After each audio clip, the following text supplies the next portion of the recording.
Hey everybody, my name's Casey Radford. I am here to talk about the Internet, World Wide Web, email, and webmail.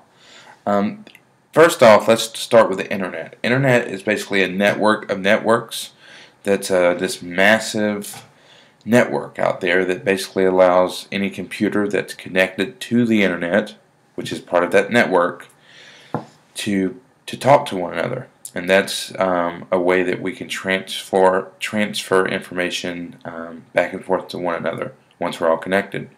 Next is the World Wide Web. Keeping in mind that the World Wide Web and Internet are not exactly the same thing. They work together, but they are two separate things. The World Wide Web is basically a way of accessing the information that is on the different networks out there.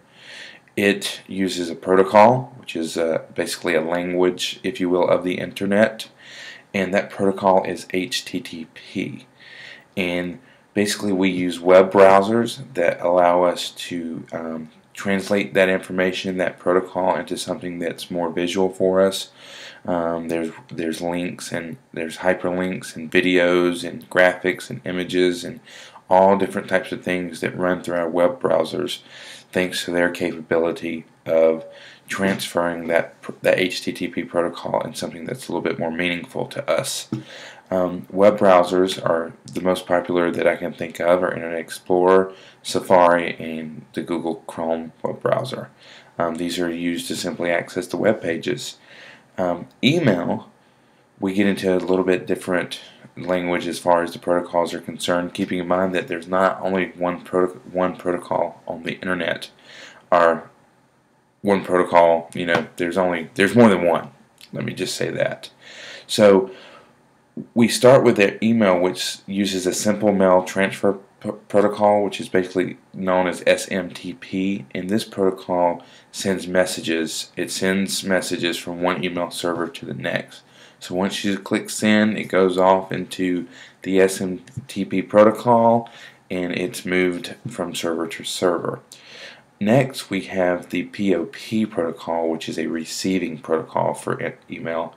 POP stands for Post Office Protocol, and again that is a receiving protocol for email. Then we have IMAP, which is the Internet Message Access Protocol, and that's again another type of receiving protocol for email.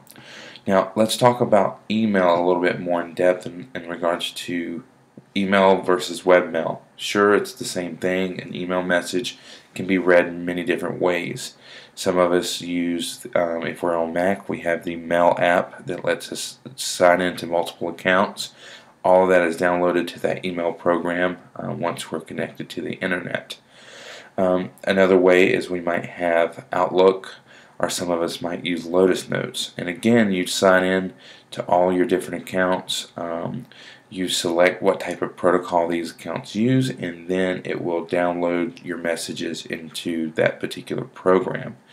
As far as webmail is concerned, webmail is basically accessed only by using your web browser. Now let me talk a little bit more about why webmail is so much more useful. Most if not all email services offer webmail. It allows you to go to their website, sign in with your username and password, and bada bing, there's your email anywhere you go. It's so much better than having only access to email if you're sitting in front of the computer that say you work at every day or at your home computer. It doesn't, when you're relying on just having that one program to click open to see email, then it makes communication a lot more difficult. So as the world has sped up for everyone and it needs to be in constant communication, webmail has certainly made that a lot easier.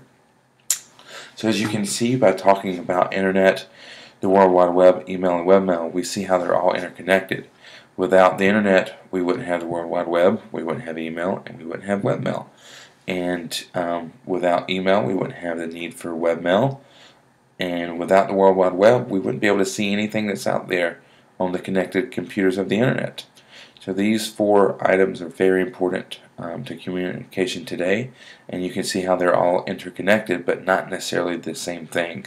Most importantly, it's important to note that the World Wide Web and Internet are two different things. Hope that I could help you guys understand this. If you have any questions, please post them, and I can't wait to hear some feedback from the videos. Thanks.